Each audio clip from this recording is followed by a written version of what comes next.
Especially in the cinema industry ఏంటంటే ఎవరో ఒక మెంటార్ ఉండాలి యాక్చువల్గా.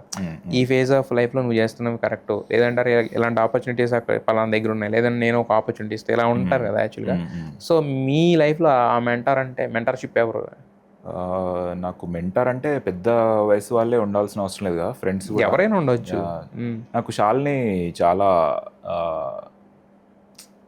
ఆమె పర్స్పెక్టివ్, క్రియేటివ్ పర్స్పెక్టివ్ అంతా నాకు చాలా ఇంపార్టెంట్ రోల్ ప్లే చేసింది నా లైఫ్లో. క్రియేటివ్ పర్స్పెక్టివ్ అంటే ఏంటి, how she looks at cinema. మేమిద్దరం చాలా క్లోజ్గా జర్నీ చేసాం, రాసాం ఒక మూవీకి. ఏ మూవీ అది? అది ఇంకా మెటీరియల్స్ కాలేదు. ఓకే, ప్రాసెస్లో ఉందా? యా. సో శాలిని అని చెప్పొచ్చు నా మెంటార్.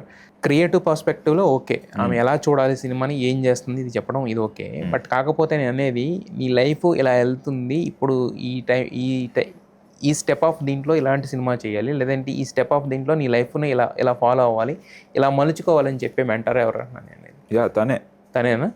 ఇవన్నీ మేము వీటికి సంబంధించినవన్నీ మేము డిస్కస్ చేస్తూ ఉంటాము ఇప్పుడు. Always right thing to say. And ఇంకో 2-3 ఫ్రెండ్స్, గ్రూప్ ఆఫ్ ఫ్రెండ్స్ కలిసి చేస్తున్నారు. మొత్తానికి మీరు చూడడానికి ఏంటంటే చాలా అంటే సాదాసీదాగా ఉంటారు, ఎందుకంటే అనుదీప్తో ఉన్న వాళ్ళంతా నాకు తెలిసి అలాగే ఉంటారేమో. ఆయన ఇన్ఫ్లుయెన్స్ బాగా పడద్దేమో బలంగా.